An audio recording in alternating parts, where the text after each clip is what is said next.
Welcome back to Yahoo Finance Live. Investors right now shrugging off the latest regulatory pressure facing Facebook right now. The FTC earlier today filing a new antitrust complaint after a federal judge dismissed the previous complaint it filed against the company. Let's bring in Yahoo Finance's Dan Hellie, who is tracking the very latest for us. Dan, what's the difference here when you look at the latest complaint? Obviously, the FTC had the original complaint kicked out.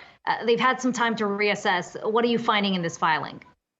Yeah, this isn't a new complaint. It's an amended version of the prior complaint. They're allowed to do that because it was dismissed without prejudice previously. Now, the state's complaint, that was fully thrown out, so that's not coming back. But this is from the actual FTC suit. And what they're accusing Facebook of is what they say an illegal buy or bury scheme to maintain its market dominance. And really, part of the issue of the prior complaint was that they didn't fully flesh out what private social networking industries were or what it was. And so they do that to a larger degree in this. They basically separate Facebook from the likes of Twitter and TikTok and Netflix, saying that they don't really fit the same description that Facebook itself does.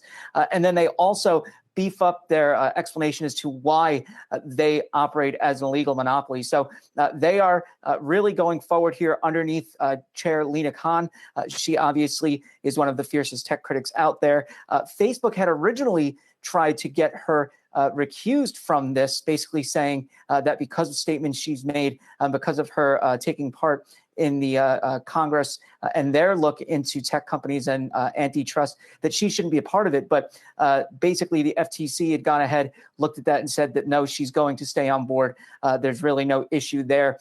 And then as far as Facebook responding, they essentially said, we're reviewing the FTC's amended complaint and we'll have more to say soon. And that's from a statement that they posted on Twitter. That's also what they're sharing with media as well. So this really, I think is going to be a larger issue. We'll see if this is able to actually get through, though, in the first place, unlike the first complaint or the first part of this complaint. And really what they're seeking is kind of a breakup of Facebook entirely from Instagram and WhatsApp. But that could be, the most drastic measure. There's anything in between that the company may have to do to make the FTC happy. In this case, again, that's if this manages to continue to go forward. And Dan, we've learned from past regulatory filings that these things don't always move quickly. What kind of timeline are we looking at right now? And what's the next marker that we should be looking to?